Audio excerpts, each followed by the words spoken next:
ভাবছেন আপনাদেরকে হঠাৎ করে চালের বস্তা দেখাচ্ছি কেন? আসসালামু আলাইকুম।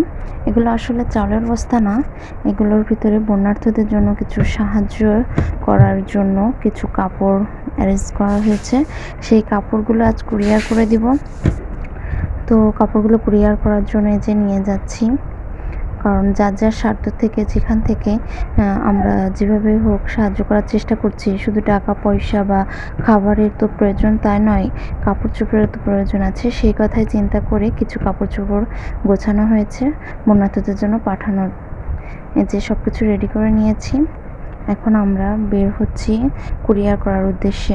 এগুলো ঢাকায় যাবে, সেখান থেকে বন্যার্থদের জন্য যাবে। আর সাথে আমার মেয়েও যাচ্ছে, সে রেডি হয়ে গেছে, আমাকে ডাকতেছে যে আম্মু আসো, সে গাড়ির জন্য অপেক্ষা করতেছে।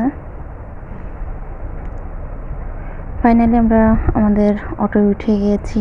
অটোয় করে আমরা যাব সেই কুরিয়ার সার্ভিসের অফিসে। কুরিয়ার সার্ভিসের অফিসে চলে এলাম। আমার কাছে খুব ভালো লাগছে যে আমি কিছু করতে পারলাম, আমি কোনো একটা উদ্যোগ নিতে পারছি।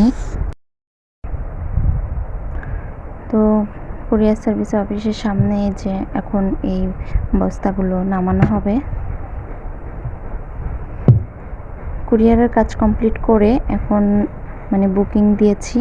এগুলো আজকের গাড়িতেই চলে যাবে ঢাকায়, এবং ঢাকা থেকে এগুলো বন্যার্থদের জন্য চলে যাবে। এই যে কাজ কমপ্লিট করছেন ওনারা, লিখে সব কিছু রেডি করলেন। আলহামদুলিল্লাহ, আমার কাছে খুব ভালো লাগছে।